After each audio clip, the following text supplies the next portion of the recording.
makandigeza misozi yese nasindinomira pamberi penyu ndichiti Mwari makandikomborera.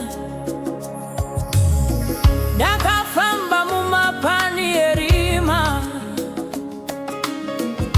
imi muchindibata ruoko pandakatadza ropa rakataura ndikawana upenyu hutsva. Ndiri mwana wenyu Baba, handikadzokeri shure, makandita ndiri kure, makandipa rudo rwenyu rusingaperi. Ndiri mwana wenyu Baba, ndokuteverai zuva nezuva. Mufudzi wangu muri nhaka yangu, ndicharumbidza zita renyu. Vaimboseka vachiti handisviki, zviroto zvangu zvichipera,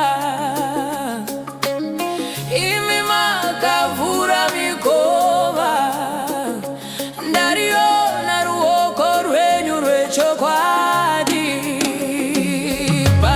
Pandikanganisa munondiruramisa, muchitaura mumwoyo mangu, mhepo yenyu ichindinyaradza, ndobva